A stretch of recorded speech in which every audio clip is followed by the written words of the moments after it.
भारत के राष्ट्रीय राजधानी क्षेत्र में सार्वजनिक यात्री परिवहन को रफ्तार देने, यात्रा को सुगम व सुखद बनाने का एक महत्वाकांक्षी प्रयास है रीजनल रैपिड ट्रांजिट सिस्टम। यातायात का ये रेल आधारित आधुनिक साधन पारंपरिक क्षेत्रीय यातायात साधनों से बिल्कुल अलग होगा।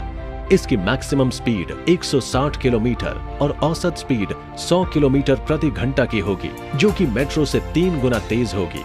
2 से 3 घंटे लग जाते हैं मेरठ से दिल्ली आने में।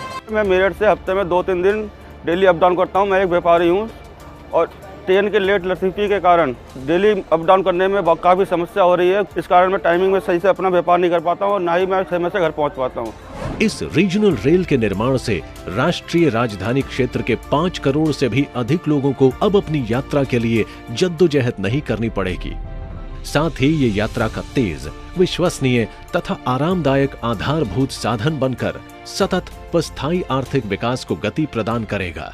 RRTS के प्रोजेक्ट के पहले चरण में 3 कॉरिडोर्स बनने हैं, जिसमें दिल्ली, गाजियाबाद, मेरठ कॉरिडोर सबसे पहला है और उन पर निर्माण पूर्व कार्य आरंभ हो चुका है। इस कॉरिडोर की कुल लंबाई 82 किलोमीटर के करीब होगी, जिसमें लगभग 67 किलोमीटर एलिवेटेड और 15 किलोमीटर के करीब अंडरग्राउंड होगा। RRTS का दिल्ली मेरठ कॉरिडोर यात्रियों को नगरों के बाहर नहीं छोड़ेगा, बल्कि दिल्ली, गाजियाबाद, मुरादनगर, मोदी नगर व मेरठ के बीचों बीच से होता हुआ नगरों के केंद्रों को जोड़कर यात्रा को सुगम बनाएगा।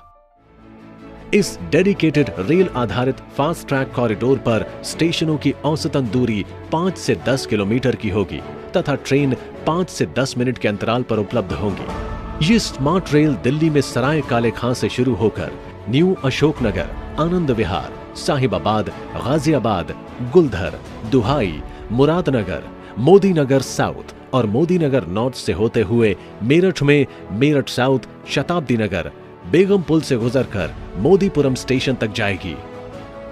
इस रैपिड रेल के रखरखाव के लिए 2 डिपो भी बनाए जाएंगे। इनका संचालन सेंट्रलाइज्ड ऑपरेशन कंट्रोल से होने के कारण घने कोहरे एवं असामान्य मौसम में भी इन ट्रेनों के परिचालन में कोई बदलाव नहीं आएगा।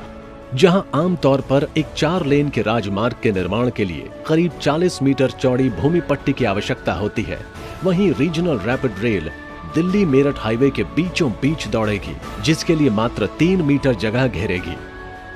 विश्व स्तरीय आधुनिकता से लैस रीजनल रैपिड रेल यात्रियों की सुविधाओं को ध्यान में रखते हुए बनाई जा रही है। रीजनल रैपिड रेल पूरी तरह वातानुकूलित होगी। सीटिंग अरेंजमेंट एयरप्लेन के अनुसार किया जाएगा। सोलर ऊर्जा का अधिकतम उपयोग होगा।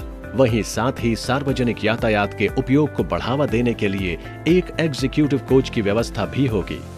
महिला यात्रियों के लिए भी स्पेशल कोच का प्रावधान है एवं बुजुर्गों और दिव्यांगों के लिए भी अलग से सीट का प्रावधान होगा। इस रेल में सामान रखने के लिए उचित व्यवस्था भी की गई है। इस रीजनल रेल के कार्यान्वयन के बाद क्षेत्र में जन परिवहन का उपयोग बढ़ेगा।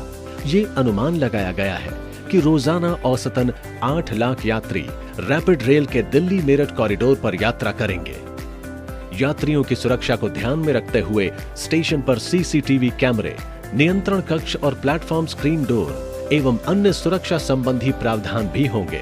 सराय काले खां स्टेशन पर यात्रियों की सुविधा के लिए प्रवेश और निकास के लिए अलग अलग प्लेटफॉर्म बनाए जाएंगे और ट्रेन के दरवाजे दोनों ओर से खुलेंगे। सुविधा और सुरक्षा की सम्यक व्यवस्था यात्रियों को विश्व स्तरीय सार्वजनिक परिवहन व्यवस्था उपलब्ध कराएगी। सरकार द्वारा मेरठ वासियों की स्थानीय आवागमन की आवश्यकताओं को समझते हुए एक अनूठी योजना का कार्यान्वयन किया जा रहा है। NCRTC RRTS के ट्रैक पर ही मेरठ में मेट्रो सुविधा भी देगी। इसको करने से न केवल नियमित आने जाने वालों को सुविधा होगी, बल्कि मेट्रो को रैपिड रेल के ट्रैक पर ही चलाने से सरकारी खजाने के भी लगभग 6,300 करोड़ रुपए धनराशि की बचत होगी। RRTS फेज 1 के तहत दिल्ली मेरठ के साथ दिल्ली अलवर और दिल्ली पानीपत कॉरिडोर का निर्माण भी होगा, जिससे भविष्य में दिल्ली मेरठ, पानीपत व अलवर के इन कॉरिडोरों के नजदीक रहने वाले लोग रीजनल रेल के माध्यम से किसी भी स्टेशन से किसी भी स्टेशन तक बिना ट्रेन बदले सफर रफ्तार के साथ कर पाएंगे। रीजनल रैपिड रेल कॉरिडोर की एक और खास बात यह होगी कि इसे यातायात के दूसरे साधनों के साथ भी निर्बाध रूप से जोड़ा जाएगा, जिनमें ISBT, रेलवे जंक्शन, एयरपोर्ट और मेट्रो के स्टेशन भी शामिल हैं।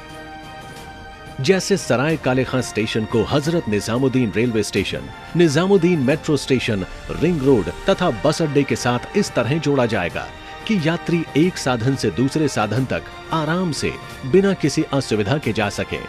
इसके लिए लिफ्ट्स, ट्रैवलेटर्स, वॉकवेज जैसी सभी सुविधाओं का उपयोग किया जाएगा। दिल्ली मेरठ कॉरिडोर के निर्माण से अनेक छोटे बड़े क्षेत्रीय केंद्र आपस में जुड़ेंगे, जिससे आर्थिक गतिविधियों को बढ़ावा मिलेगा, जिसके फलस्वरूप जॉब्स में बढ़ोतरी होगी तथा स्वास्थ्य, शिक्षा और व्यवसाय के क्षेत्र में भी नए अवसर देखने को मिलेंगे। साथ ही फ्यूल में बचत, सड़कों पर ट्रैफिक का कम होना, कार्बन उत्सर्जन में कमी और सबसे अहम, अपने परिवार के लिए काफी समय मिलेगा। इस कॉरिडोर से मिलने वाली गति से प्रगति होना बिल्कुल लाजमी है।